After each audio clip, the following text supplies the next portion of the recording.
ঘটনা হয়েছে যে আমার পাতিকে মাদ্রাসায় ওই জামিয়া ইসলাম মাদ্রাসায় লেখাপড়া করে। উনি বাংলাদেশ জাতীয়তাবাদী ছাত্র দলের রাজনীতির সাথে জড়িত।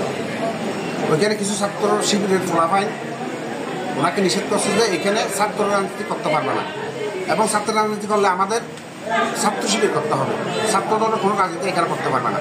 এই বেলা ওনাকে মাইরা মাদ্রাসা থেকে বাইর করে দিচ্ছে। বাইর করে দেওয়ার পর ওনার বড় ভাই গেছে, বড় ভাই যাওয়ার পরে বড় ভাই কেউ মারছে। মারার পর এরা সারা বাঁশখালীতে লোক জড়ো করিয়া পুনরায় সংগঠিত হইয়া হামলা করার জন্য আসছে। এখানে একটু সংঘর্ষ হয়েছে। সংঘর্ষ আমাদের বাংলাদেশ জাতীয়তাবাদী ছাত্র দল, যুব দল, বিএনপির অসংখ্য নেতাকর্মী আহত হয়েছে। এখনো আপনারা দেখছেন হাসপাতালে ভর্তি আছে। এখানে আমরা সুস্থ তদন্তের মাধ্যমে আমরা একটা বিচার চাই।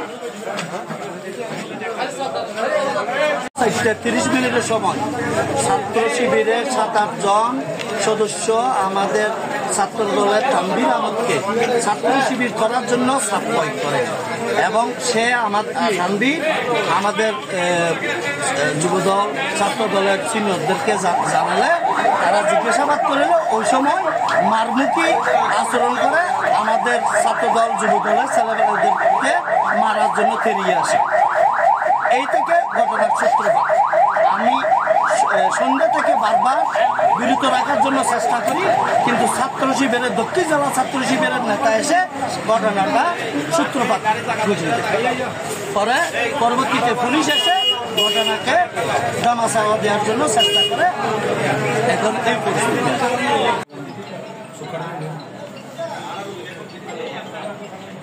আজকে যে বাঁশখালী 4 নম্বর বাহারছড়ি ইউনিয়নে পশ্চিম ইনশা দায়ুসা দাখিল মাদ্রাসায় যে শিবিরের যে গুপ্ত বৈঠক ছিল, ওইখানে ওরা মিটিং শেষ করে তখন আমাদের ওই যে এলাকা হেঁটে যাওয়ার সময় আমাদের 2-4টা ছেলে পেয়েছে ছাত্র দলের। ওদেরকে তৎক্ষণিক ওইখান থেকে আমাদের ছেলেদেরকে মারতে শুরু করে। তৎক্ষণিক ওইখানে বাজারের আশেপাশের লোকজনকে দুই পক্ষকে একটু সমতা করে দেয়।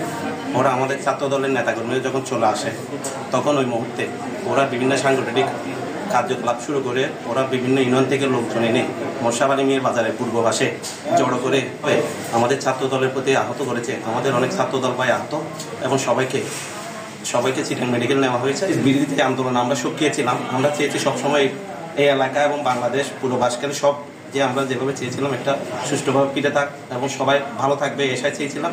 কিন্তু ওদের যে গুপ্ত সংগঠনের যে গুপ্তভাবে আমাদের ছাত্র দলের উপর যেভাবে ওরা হামলা করেছে, তো এই হামলা আমরা তীব্র নিন্দা জানাই এবং প্রতিবাদ জানাই। ঘটনার সূত্র হচ্ছে যে পশ্চিম বাঁশখালী ইসলাম দাখিল মাদ্রাসা জামা মসজিদে ছাত্র শিবিরের কয়েকজন কোরআন তালিম প্রশিক্ষণ নিচ্ছে। ধারাবাহিক এবং পূর্ব নির্ধারিত কর্মসূচির অংশ হিসেবে ওরা ওখানে কর্মসূচি করতেছে সাংগঠনিক। তো এখানে তানভীর নামে একটা ছেলে ওখানে গিয়ে বাধা দিছে এবং অকথ্য ভাষায় গালিগালাজ করছে। পরবর্তীতে ওর বড় ভাইয়ের ওখানে দোকান আছে এসএসের দোকান থেকে যে কতগুলি রড এসএসের জিনিসপত্র নিয়ে ওখানে ওরা 2-3 জন হামলা করতে গেছিল। এখান থেকে 2-3 জন যাওয়াতে হামলা থেকে তারা ফিরে আসার পর থেকে তারা আবার জড়ো হয়ে 20-40 জন এখানে আমাদের মোশাবালী বাজারের রাকিব, ছোট ভাই রাকিব, ও শ্রমিক কল্যাণ 4 নম্বর বাহারছড়ি ইউনিয়নের প্রচার সম্পাদকের দায়িত্বে আছে।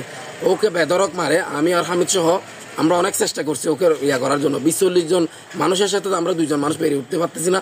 ওকে মারতে গিয়ে আমরা অনেক আঘাতপ্রাপ্ত হয়েছে, আমাদের গায়ে অনেক টাচ হয়েছে। তো আমরা প্রাথমিক পর্যায়ে ওখান থেকে উদ্ধার করে সামান্য কিছু যেতে না যেতে আবার হামলা। কারণ আমরা একটা এটার সুষ্ঠু সমাধান চাচ্ছিলাম। উভয় পক্ষের নেতৃবৃন্দ উপস্থিত হবেন, ওনাদের উপস্থিতির মধ্যে একটি সুষ্ঠুভাবে সমাধান হবে। সেজন্য আমাদের নেতৃবৃন্দ একটা নেগোসিয়েশনে যাচ্ছিল। নেগোসিয়েশন যাওয়ার পূর্ব মুহূর্তে তারা ওখান থেকে অনেক লোক, 500-এরও অধিক লোক জড়ো হয়ে সশস্ত্র হামলা করে। আর চাইনিজ কুড়িল সহ আমি নিজের চোখে দেখছি। এই ধরনের ন্যাক্কারজনক ঘটনা 4 নম্বর বাহারছড়ি ইউনিয়নে বিএনপি এবং জামাত উভয় মিলে দীর্ঘ 16 বছর নির্যাতিত এবং নিষ্পেষিত। আজকে সুদিনে এসে তারা যে এইভাবে অহৈতুক বিষয়কে কেন্দ্র করে এখানে ইতিহাসে এই ধরনের ঘটনা মোশাবালী বাজার আর হয়নি।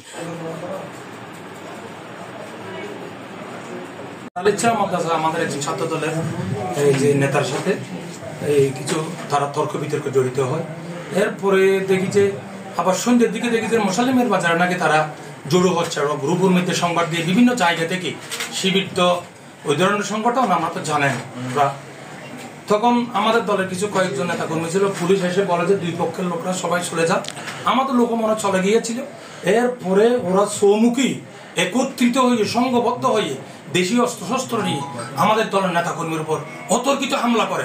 যে হামলায় আমাদের এই যে ধরেন মাইনু, আমাদের নয়ন, আমাদের এনা, আমাদের নয়নমণি, এই যে আমাদের আরেকজন যে আমাদের ছোট ভাই থায়েব সহ অনেকে আঘাত করে এই পার্টি। এবং অনেকের যে কথা মতো দেখছি যে আমি এই যে হকি স্টিক এবং দেশীয় অস্ত্রশস্ত্র, যেহেতু ওরা তো এরকম সংগঠন, সেজন্য আমি অতি দ্রুত তাদেরকে গ্রেপ্তার করে এই রাতায় এনে পানিশমেন্ট করার জন্য আমি অনুরোধ করছি। 7:30 নাগাদ বিকেল আমাদের একজন ছাত্র দলের তানভীর হায়দার দাখিল মাদ্রাসার ছাত্র মুফতি মাহমুদের আমাদের ছাত্র দলের 3-4 জন ওখানে থাকে, মানে ওখানে লেখাপড়া করে। হঠাৎ ওখানে মানে জামাত শিবিরের লোকজন বেশি এবং ওদের সুপার সহ মানে প্রধান শিক্ষক সহ ওদের একটু মানে করে সাবে আর কি। তো হঠাৎ ওদের সাথে ফাল্টা দেওয়া হয়। আমরা যখন খবরটা শুনি আমরা এখানে জড়ো হই মনসালী মেয়ের বাজার। আমরা জড়ো হওয়া, আমরা কোনো ঘটনার সাথে লিপ্ত হওয়া এবং একটা শান্তি পরিবেশ রাখার জন্য চেষ্টা করি। পুলিশ আসছে, পুলিশ আমাদেরকে বলছে আমরা এক সাইড দোকানে বসে আড্ডা দিচ্ছি। হঠাৎ আমাদের ইউনিয়নের নেতারা, আমার শ্রদ্ধেয় লিডার দেলোয়ার আজিম ভাই যখন আমাদের আশ্বাস দিছে তোমরা ঘটনার সাথে লিপ্ত হয়েও না, আমরা এটা দেখতেছি।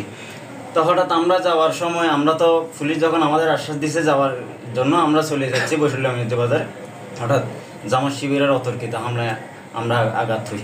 আমাদের উপর, আমাদের ছাত্র দলের উপর যারা অতর্কিতভাবে হামলা করছে আমরা ওদের দ্রুত গ্রেফতার এবং আইনের আওতায় আনতে চাই।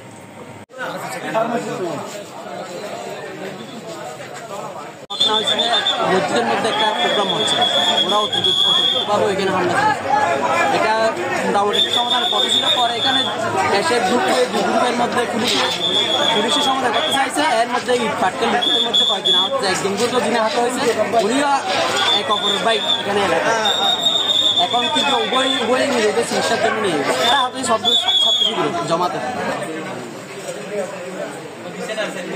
মাদ্রাসায় ওই দারুল ইসলাম দাখিল মাদ্রাসা আছে, ওইখানে ওরা একটা মিটিং ছিল। মিটিংয়ের মধ্যে বলবো যে ওদের কারণে কি ঘটনাটা হয়ে গেছে, ছোট ছেলের একটা ঘটনা। যখন ওদের সংঘর্ষ সব দোকানপাট বন্ধ করে ফেলছে, কেউ মাল লুট হয়ে গেছে, ভাঙচুর হয়েছে এরকম। আর যদি ওরা শান্ত থাকতো এগুলো তো হতো।